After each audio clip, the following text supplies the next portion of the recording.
The Sacramento County Sheriff's Department has opened a criminal investigation into the death of a California woman who drank too much water. Jennifer Strange drank as much as 2 gallons of water during a radio show stunt to win a popular gaming system. The sheriff is considering filing charges after hearing part of the radio show broadcast. How much water do you think you can drink before you have to wee? I did like 2 gallons. 2 gallons?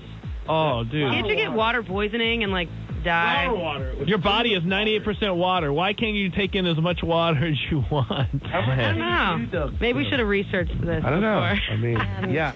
Maybe they should have researched that more. Shortly after that part of the conversation on January 12th, a nurse called in warning of the dangers of drinking too much water. The radio station has now fired 10 employees, including 3 of the morning show disc jockeys. Opie and Anthony are nationally syndicated radio hosts, also on XM satellite radio, 2 of the best known in the business. They're joining us now on the phone. Guys, thank you so much for joining us today. Thanks for having us, Alison. Hey, Opie, so as 2 people who do provocative radio for a living, what did you think when you first heard this story about this woman dying from drinking that much water during this stunt? Well, obviously I feel bad for Jennifer and her family, but I also feel bad for the show because they're just kind of a wacky morning show. They're not really shock jocks or edgy. They were just kind of trying to have a little fun, and it blew up. Trying to have some fun.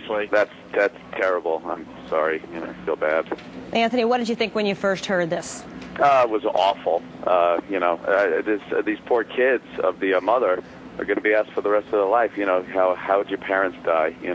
Or your parent die, and they're going to have to come up with this ridiculous story of a radio stunt. So, Opie, what at this point in the story, if anything, points to the radio host's responsibility for this woman's death, or absolves them from it? That's a good question. It's going to be tough to get out of this one. You really don't sign up to kill a listener when you do a radio show. So I'd say they're pretty screwed. Yeah, I was listening to you guys this morning, and you played a clip from this show, and one of the guys was like, "Hey, she signed a release." Does that she signed a release excuse hold in your opinion?